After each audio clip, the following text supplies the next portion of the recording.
The Stanley Park Enigma. The Vancouver sun blazed, a radiant kiss on the gleaming glass towers of the city. Brian, sweat plastering hair to his forehead, squinted at the digital schematics hovering in mid-air, projected from his augmented reality glasses. The image depicted a tangle of underwater caves beneath Stanley Park, a subterranean labyrinth he was about to dive into. "Damn thing looks more like a bowl of spaghetti than a navigable map," he muttered. Beside him, Michael adjusted the focus on his own display. "Relax, Stash. My algorithms have parsed the data. We've got a probable route to the missing spelunkers." Michael's voice was tinged with the cool confidence that came from years of conquering complex computational problems. They stood on the shore of Cole Harbor, the gleaming turquoise water reflecting the utopian cityscape. In this near-future Vancouver, powered by sustainable energy and governed by AI-driven efficiency, even emergencies were handled with a sense of calm, almost clinical precision. Almost. Brian still felt the gnawing anxiety in his gut. 4 spelunkers, amateurs at that, lost in a flooded cave system. Time was slipping away. The scanner, nicknamed Chris, was their only hope. Designed to detect the telltale signs of preclinical decompression, sickness within a 100-meter radius, it could pinpoint the trapped caverns even in the murky depths. Brian, a master of productizing scientific marvels, had overseen its development.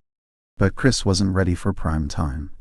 The prototype power source, a highly experimental bioreactive cell, was unstable. If it destabilized within the cave, it could trigger a localized seismic event, potentially compromising the foundations of downtown. Clock wasn't just ticking, it was detonating. "All right. Let's run pre-dive diagnostics one last time," Brian said, his voice tight. "Power cell integrity." Michael tapped at his wrist-mounted console. "Fluctuating, but within acceptable parameters, for now. AI predicts a 90-minute window." 90 minutes. Not nearly enough. They climbed into their submersible, a sleek, environmentally friendly craft designed for urban underwater exploration. Brian took the helm, his hands adjusting to the familiar controls.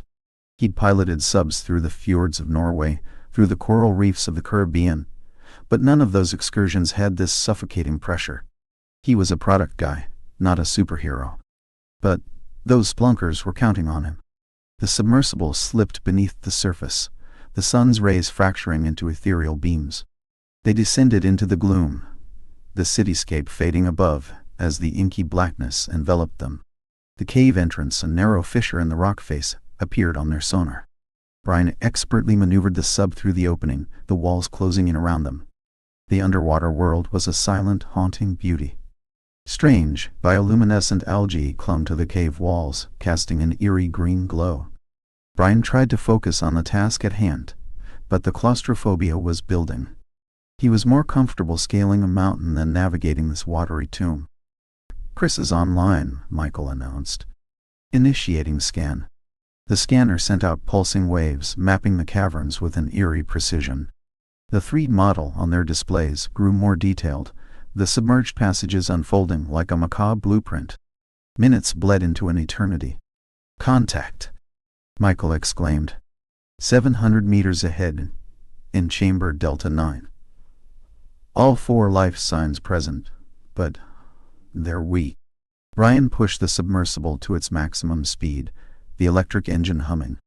The caverns twisted and turned, forcing him to make hairpin maneuvers. Salt water stung his eyes, but he couldn't afford to blink.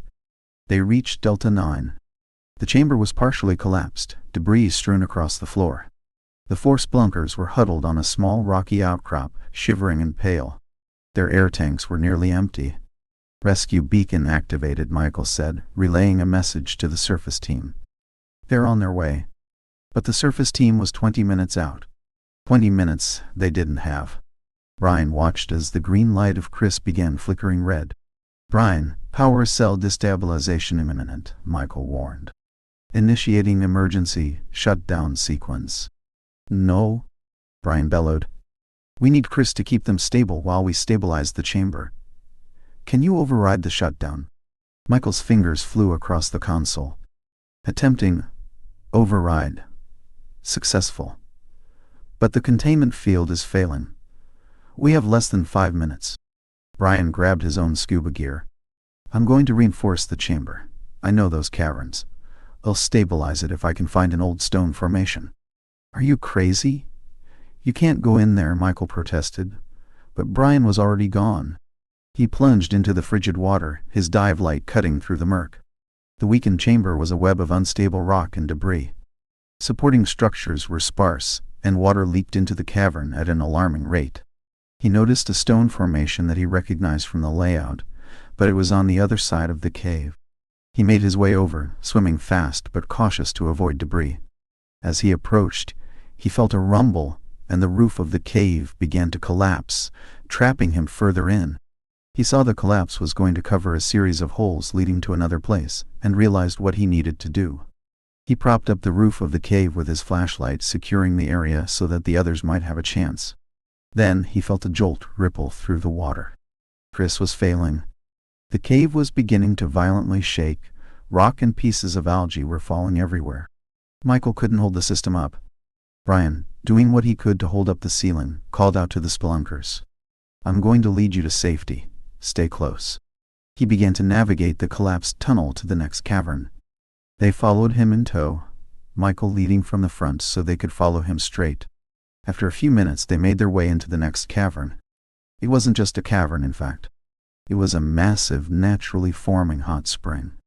The water was crystal clear, and the heat from the ground resonated throughout the entire location. This was the keystone formation he had been looking for.